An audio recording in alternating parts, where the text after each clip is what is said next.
everybody, and welcome to Poland Daily Travel. This evening, I have a full house. I have three guests to talk about travel, which is almost as good as being on the road when they're great guests, like the ones we have. I have we have Sergei Panushchuk, a Ukrainian journalist in Odessa.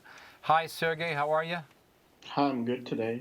How are you? Very well. Thank you for appearing on previous episodes. But we've got some people to join us in the studio today. Michael Houlihan from Aspen, Colorado, who has has forgotten more about skiing than I'll ever know. and also Anthony McFarland Gonzalez, who has forgotten more about tours of duty in extraordinary places than I'll ever know. So I sit here and bask in your glory. At any rate, I thought since this is a travel show, we might talk about travel between Poland and Ukraine, because I noticed a friend of the show, Patrick Patterson, a photographer, you know him, reported to us on my talk show on There's a Will several times, also on this show, but about from different areas in Ukraine along the front and in Kiev too, several times. He said that it's very surprising to people. I heard him on the radio in the United States, because he's over there now, and he was on the radio show in Boston, and he was saying, talking about the travel between Ukraine and Poland, and people don't understand that.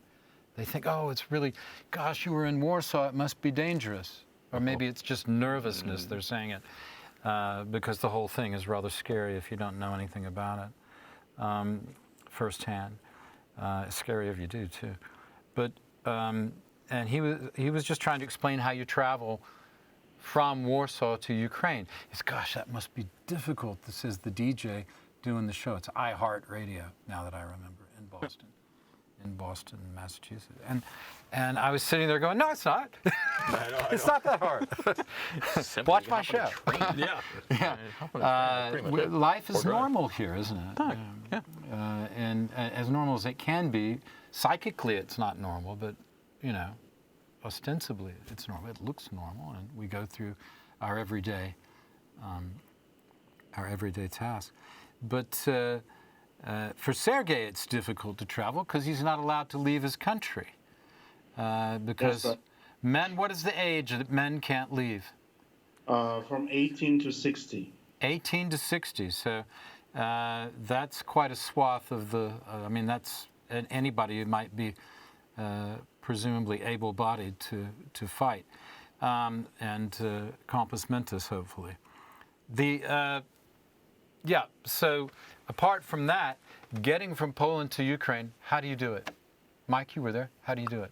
Well, there's basically the train, and it's or car, or you walk across.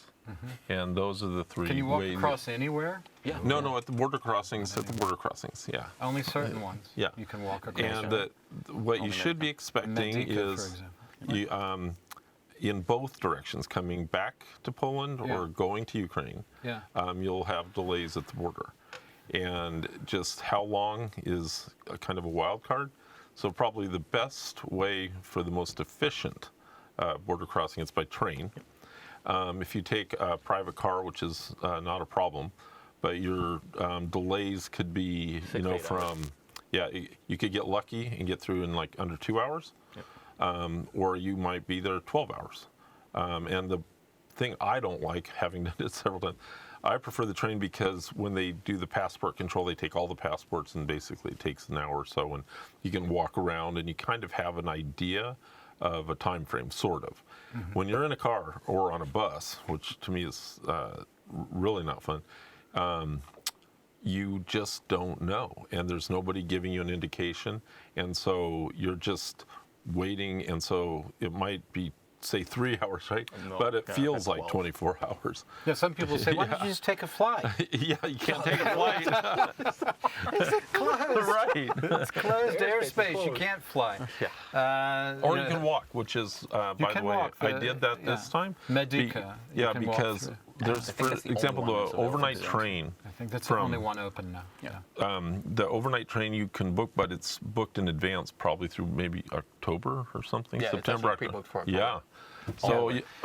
So the one nice thing about the walking I found is that you can just, like from Lviv or wherever, you could just take a taxi, or from Przemysl, Poland.